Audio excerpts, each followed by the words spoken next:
Hello hello ची hello.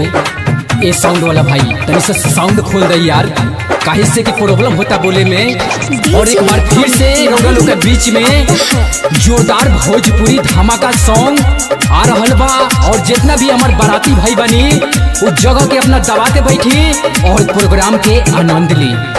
जवन हुई फरमाइश उहे बाजी, सब छौरा बनाचे मेरा जी, सब छौरा कौन बोलत रे।